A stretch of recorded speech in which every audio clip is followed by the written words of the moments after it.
¿Alguna vez has sentido que estás al borde de un gran logro, a un paso de alcanzar esa meta que tanto anhelas, solo para que, de repente, una fuerza invisible, casi imperceptible, te frene en seco? Como si una parte de ti, oculta en las sombras de tu ser, no quisiera que tuvieras éxito. Es una experiencia desconcertante, ¿verdad? Ver cómo las oportunidades se escurren entre tus dedos, cómo los proyectos se estancan, cómo las relaciones prometedoras se marchitan sin una explicación lógica aparente. Hoy vamos a encender una luz en esa oscuridad. Bienvenidos a Universo Paralelo. Hoy nos convertiremos en detectives del alma. Nuestra misión: realizar una autopsia minuciosa de ese fenómeno tan humano y destructivo, la autosabotaje. Vamos a investigar por qué, una y otra vez, parecemos destruir nuestras propias oportunidades. Y más importante aún, descubriremos juntos cómo detener este ciclo vicioso, cómo desmantelar al saboteador interno que reside en cada uno de nosotros. Prepárense para un viaje profundo al corazón de sus propios misterios. Todo detective comienza su investigación en la escena del crimen. En nuestro caso, la escena del crimen es ese rastro de oportunidades perdidas, de sueños no realizados, de potencial desperdiciado que a menudo encontramos en nuestras vidas. El primer paso es aprender a reconocer las huellas sutiles que deja el saboteador. Definamos claramente a nuestro adversario. La autosabotaje va mucho más allá de la simple procrastinación o la pereza ocasional. Es un patrón complejo, a menudo profundamente inconsciente, de pensamientos, emociones y comportamientos que, de manera sistemática, nos impiden alcanzar nuestras metas más sentidas y valiosas. Es, en cierto modo, el crimen perfecto contra uno mismo, porque el culpable y la víctima habitan el mismo cuerpo, la misma mente. El saboteador es astuto, se disfraza de prudencia, de realismo, incluso de humildad, pero su obra siempre resulta en la aniquilación de nuestras aspiraciones más elevadas. Identifiquemos juntos algunas de las pistas más comunes, las manifestaciones fantasma de este crimen interno. Presten atención, detectives, porque estos patrones pueden ser tan familiares que se han vuelto invisibles. Primero, está el miedo paralizante. No solo el miedo al fracaso, que es comprensible, sino también, y esto es crucial, el miedo al éxito. ¿Qué implicaría realmente alcanzar eso que tanto dices desear? Nuevas responsabilidades, la envidia ajena, salir de una zona de confort dolorosamente familiar. Este miedo, como una sombra, congela nuestros pasos. Luego encontramos al perfeccionismo como fachada del miedo, esa necesidad obsesiva de que todo sea impecable antes de dar el primer paso o antes de mostrar nuestro trabajo al mundo. Aún no está listo, nos decimos, mientras las oportunidades pasan de largo. El perfeccionismo no es la búsqueda de la excelencia, sino el miedo disfrazado de estándar inalcanzable. No podemos olvidar al síndrome del impostor, esa voz insidiosa que susurra en nuestro oído. No eres lo suficientemente bueno. No te lo mereces. Pronto descubrirán que eres un fraude. Aunque las evidencias externas demuestren lo contrario, esta duda interna corroe nuestra confianza y nos hace rehuir el reconocimiento. La procrastinación crónica es otra pista clave. No la postergación de una tarea aburrida, sino el aplazamiento sistemático de aquellas acciones que nos acercarían a nuestros sueños. Buscamos distracciones, nos enredamos en tareas secundarias, cualquier cosa para evitar enfrentar lo que realmente importa. Es una forma de autosabotaje pasivo, pero igualmente letal. Y finalmente, el arma más constante del saboteador, el diálogo interno negativo. Ese flujo incesante de autocrítica, de juicios severos, de predicciones catastróficas. No puedo hacerlo. siempre fallo. No vale la pena intentarlo. Esta narrativa interna tóxica mina nuestra energía y nuestra fe en nosotros mismos, creando una profecía autocumplida de fracaso. Como detectives del alma, nuestra primera tarea es observar nuestra propia vida, nuestra propia escena del crimen, y con honestidad brutal comenzar a identificar estas pistas. ¿Cuáles de estos patrones fantasmas resuenan contigo? Anótalos, sin juicio, solo con la curiosidad de un investigador que busca la verdad. Este es el primer paso para desarmar a nuestro saboteador interno, y es solo el comienzo de nuestra investigación. Ahora que hemos comenzado a identificar las huellas del crimen en nuestra vida, es crucial entender a la víctima. Antes de buscar al culpable en las sombras, debemos preguntarnos, ¿quién es realmente saboteado cuando caemos en estos patrones? La respuesta, detectives, es más profunda de lo que parece. La víctima no es solo nuestro yo actual, frustrado y confundido. La víctima principal es esa versión más plena, más realizada, más auténtica de nosotros mismos que anhela manifestarse. Es nuestro potencial no vivido, nuestros dones no compartidos, la luz que tememos irradiar. Para entender por qué esta versión de nosotros es tan vulnerable al sabotaje, debemos examinar sus heridas ocultas, las fisuras en su armadura.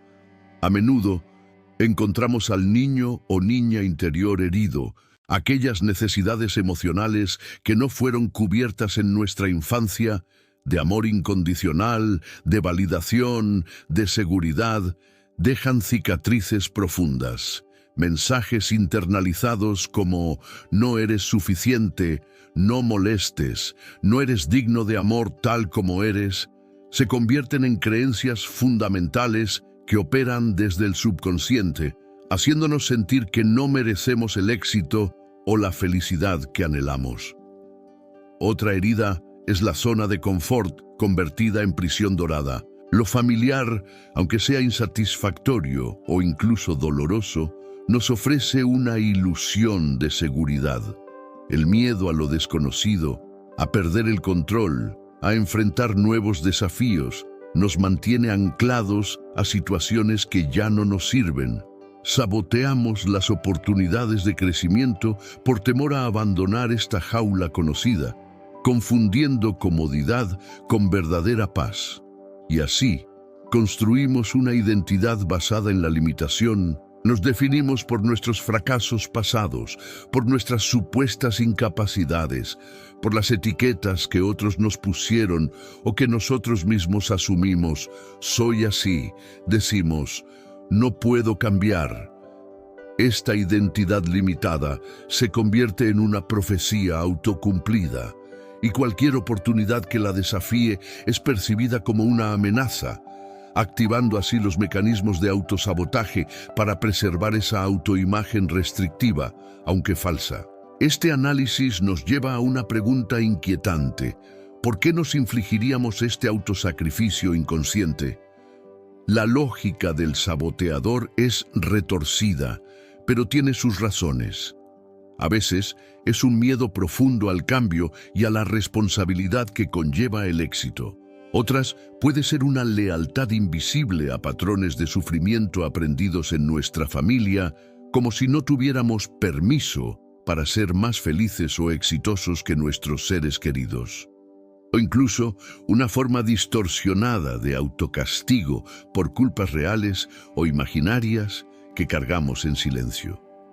Como detectives del alma, examinar el perfil de la víctima, nuestro propio yo potencial y sus heridas, no es un ejercicio de autocompasión paralizante, sino un acto de profundo autoconocimiento.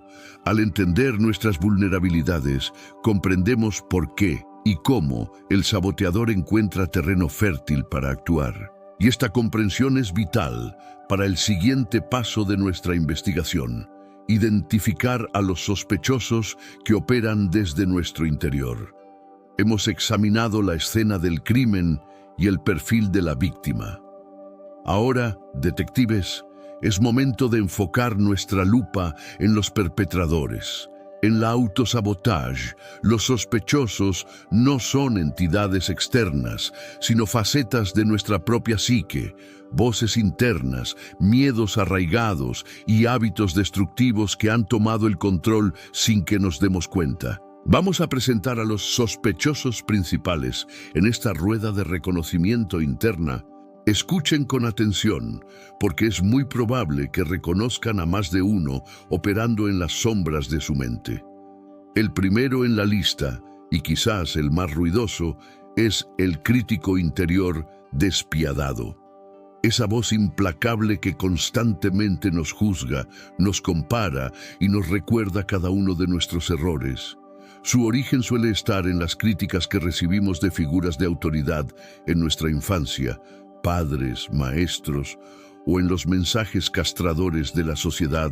Lo irónico es que este crítico a menudo cree que tiene buenas intenciones, que nos está protegiendo del fracaso o del ridículo, pero su método es tan severo que nos paraliza, minando nuestra autoestima y nuestra capacidad de arriesgarnos.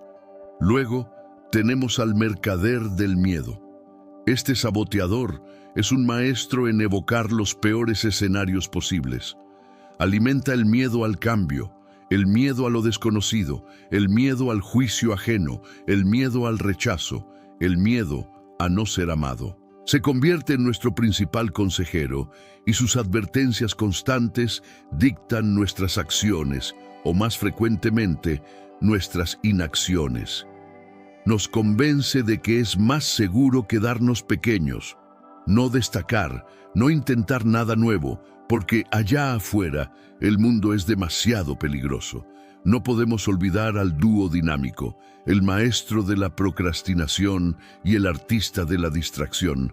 Estos son los especialistas en la evasión. Cuando una tarea importante nos confronta con nuestros miedos o inseguridades, ellos entran en acción. De repente, limpiar la casa se vuelve urgente, revisar las redes sociales es indispensable, o cualquier otra actividad trivial se convierte en una prioridad. Nos alejan sutilmente de lo que realmente importa, garantizando que nuestras metas más significativas queden siempre en el tintero. Otro sospechoso muy común es el perfeccionista obsesivo. Bajo la apariencia de buscar la excelencia, este saboteador nos atrapa en un ciclo interminable de revisión y mejora, impidiendo que completemos nuestros proyectos o que los compartamos con el mundo. La búsqueda de la impecabilidad se convierte en la excusa perfecta para nunca sentirnos listos, para nunca arriesgarnos a ser vulnerables ante la crítica. Es el miedo al juicio disfrazado de altos estándares. Y finalmente, tenemos al comparador compulsivo. En la era de las redes sociales, este saboteador tiene un campo de juego ilimitado. Nos impulsa a medir nuestro valor y nuestro progreso en función de los demás, usualmente comparando nuestro detrás de cámaras con el escenario cuidadosamente curado de otros. Esta comparación constante solo genera sentimientos de envidia, insuficiencia y desmotivación, robándonos la energía y el enfoque para construir nuestra propia vida y seguir nuestro propio camino. Estos son solo algunos de los saboteadores internos más comunes. Es crucial entender que estas no son partes malas de nosotros, sino aspectos heridos o mal orientados que intentan, a su manera distorsionada, protegernos o satisfacer alguna necesidad no resuelta. Realizar un retrato hablado de nuestros propios saboteadores, entender su modus operandi y sus disfraces, es un paso fundamental para quitarles el poder y nos prepara para la siguiente etapa de nuestra investigación: descubrir el móvil del crimen. Hemos identificado a los sospechosos. Ahora, como buenos detectives, debemos profundizar en el móvil del crimen. Ningún acto de sabotaje, por irracional que parezca, ocurre sin un motivo subyacente, y los motivos detrás de la autosabotage son a menudo profundos, complejos y dolorosamente inconscientes. arraigados en las capas más antiguas de nuestra psique. El arma principal del delito, la que utilizan nuestros saboteadores internos con mayor eficacia, son nuestras creencias raíz limitantes. Estas son las verdades fundamentales que hemos llegado a aceptar sobre nosotros mismos y el mundo, generalmente formadas en la infancia a partir de nuestras experiencias e interpretaciones. Algunas de las más comunes y destructivas son: no soy lo suficientemente bueno. Esta creencia es un veneno lento que erosiona la autoestima y nos hace sentir indignos de cualquier cosa buena. No merezco el éxito, la felicidad, el amor. Si en el fondo creemos esto, inconscientemente rechazaremos o destruiremos cualquier oportunidad que nos acerque a lo que decimos desear. Es más seguro no intentarlo, no destacar, no ser visto. El miedo al juicio, al fracaso o incluso a la envidia puede llevarnos a creer que la invisibilidad es nuestra mejor protección. Si tengo éxito, perderé algo o a alguien importante. A veces, el éxito se asocia inconscientemente con la soledad, el abandono o la traición a nuestras raíces. El mundo es un lugar peligroso y la gente no es de fiar. Esta creencia nos lleva a desconfiar de las oportunidades y a aislarnos, saboteando conexiones valiosas. Estas creencias operan como programas silenciosos, dictando nuestras reacciones y decisiones mucho más de lo que imaginamos. Otro aspecto crucial del móvil son las ganancias secundarias del sabotaje. Aunque suene contradictorio, a nivel inconsciente, a menudo obtenemos algún tipo de beneficio al sabotearnos. Por ejemplo, evitamos la responsabilidad y la presión que conlleva el éxito. Nos mantenemos en un rol de víctima que, aunque doloroso, puede ser familiar y atraer cierta atención o cuidado. Nos protegemos de una posible decepción mayor al no intentarlo en primer lugar, o incluso mantenemos una extraña coherencia con una autoimagen negativa a la que nos hemos acostumbrado. Finalmente, debemos considerar las lealtades invisibles y los contratos del alma. A veces, sin ser conscientes de ello, estamos repitiendo patrones de fracaso, escasez o sufrimiento que hemos observado en nuestra familia de origen.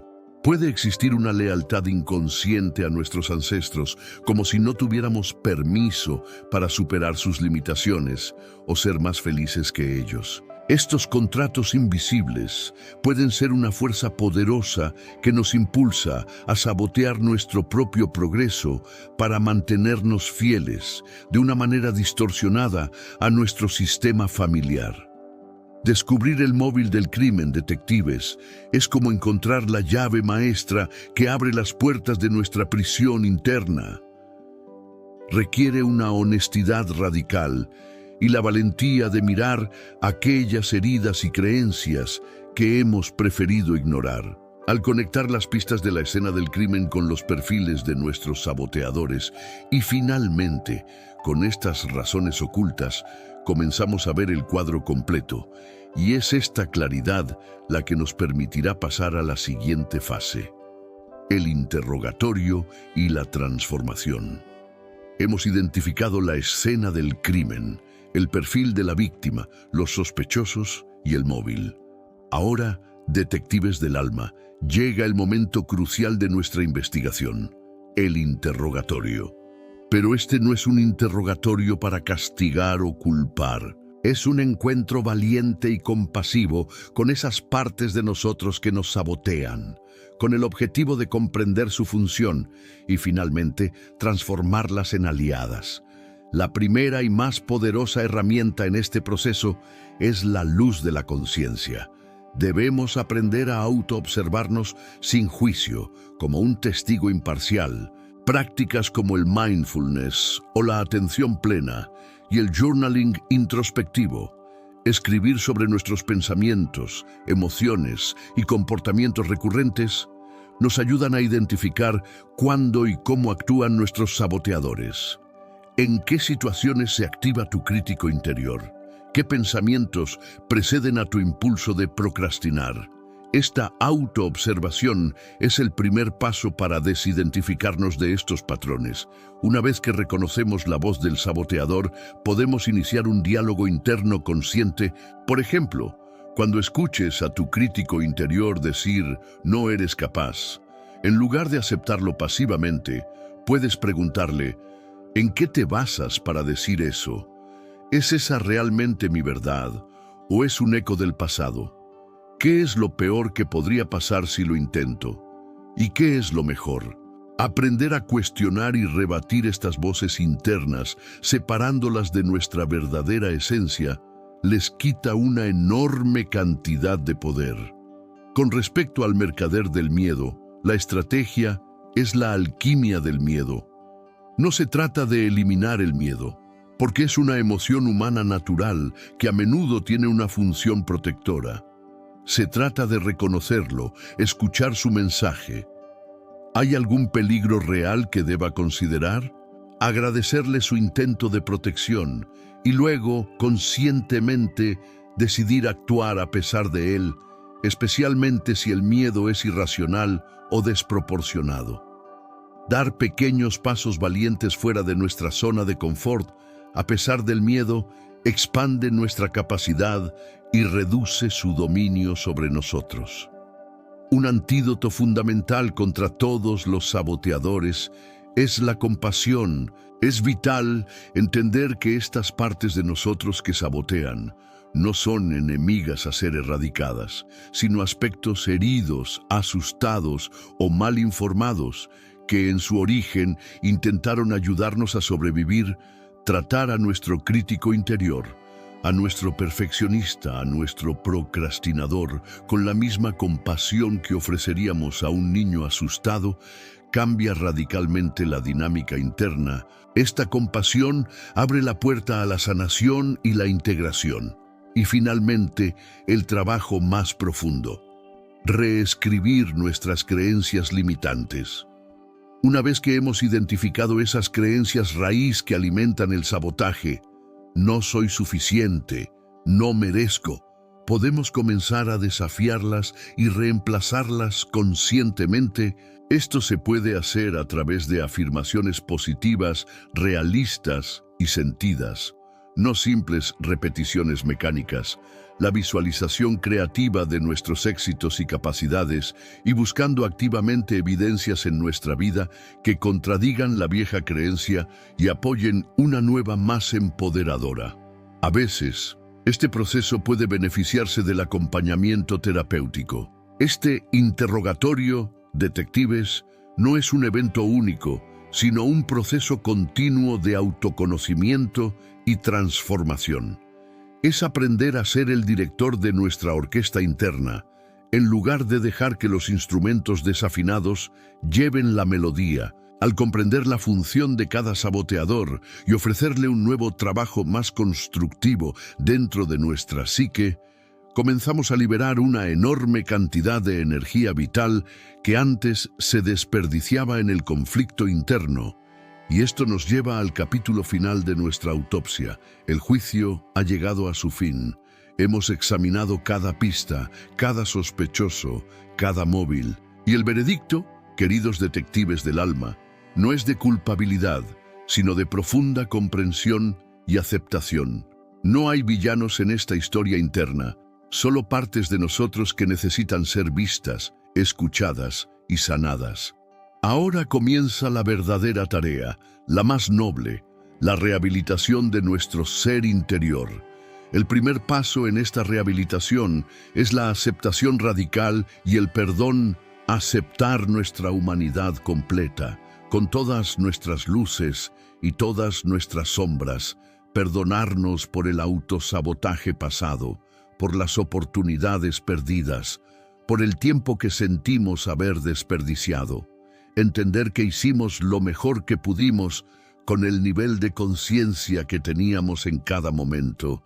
No hay culpa que cargar, solo lecciones valiosas que integrar. Este perdón nos libera del peso del pasado y nos abre al presente.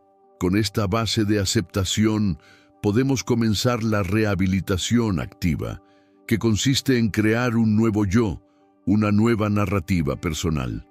Esto implica conscientemente pasar de ser la víctima de nuestras circunstancias internas a convertirnos en el protagonista valiente y el autor de nuestra propia historia. Significa transformar a nuestros antiguos saboteadores en aliados internos. El crítico puede convertirse en un discernidor sabio, el miedo en un consejero prudente, el perfeccionista en un buscador de excelencia saludable. Para ello es fundamental establecer nuevas leyes internas, es decir, nuevos hábitos y rutinas que fomenten la autoconfianza, la autoestima y el progreso constante. Esto incluye celebrar nuestras pequeñas victorias. Cada paso cuenta. Aprender a establecer límites sanos en nuestras relaciones y con nosotros mismos. Buscar apoyo cuando lo necesitemos, amigos, mentores, terapeutas, y nutrir nuestra mente y nuestro cuerpo de manera consciente. Y como la autosabotaje es astuta y puede intentar resurgir con nuevos disfraces, necesitamos un plan de prevención de recaídas. Esto no significa vivir con miedo a fallar de nuevo, sino desarrollar una mayor autoconciencia para reconocer sus primeras señales. ¿Qué situaciones o emociones tienden a activar tus viejos patrones? ¿Cuáles son tus estrategias saludables para manejarlos ahora? Mantenerse vigilante desde un lugar de poder y autocompasión, no de miedo o autocrítica, es la clave. La autopsia del autosabotaje ha revelado las causas profundas de por qué destruimos nuestras propias oportunidades. Pero el conocimiento, por sí solo, no es suficiente. La verdadera transformación reside en la aplicación constante de estas comprensiones en nuestra vida diaria. Ahora tienes el poder de sanar esas heridas antiguas, de reescribir el guión de tu vida y de construir un futuro donde tus oportunidades no sean temidas ni destruidas, sino abrazadas con todo tu ser, con coraje y con alegría. La llave para detener el autosabotaje, para liberar tu verdadero potencial, siempre estuvo dentro de ti. No en gurús externos, no en soluciones mágicas, sino en tu capacidad innata para la autoconciencia, la compasión y la transformación. Este viaje de investigación interna no termina aquí. Es, en realidad, el comienzo de una nueva forma de vivir, más consciente, más auténtica y profundamente autodirigida. Recuerda, detective del alma, eres el investigador, el juez compasivo y el arquitecto de tu propia rehabilitación. No temas a las sombras, porque es precisamente al integrarlas que recuperas tu totalidad y tu poder. Cierra el caso de la autosabotaje en tu vida, no con un punto final, sino con la primera página de un nuevo capítulo lleno de posibilidades ilimitadas. Gracias por acompañarnos en Universo Paralelo, en esta profunda autopsia. Si este viaje resonó contigo, suscríbete, comparte tus reflexiones en los comentarios y únete a nuestra comunidad de exploradores conscientes. Hasta la próxima investigación interior.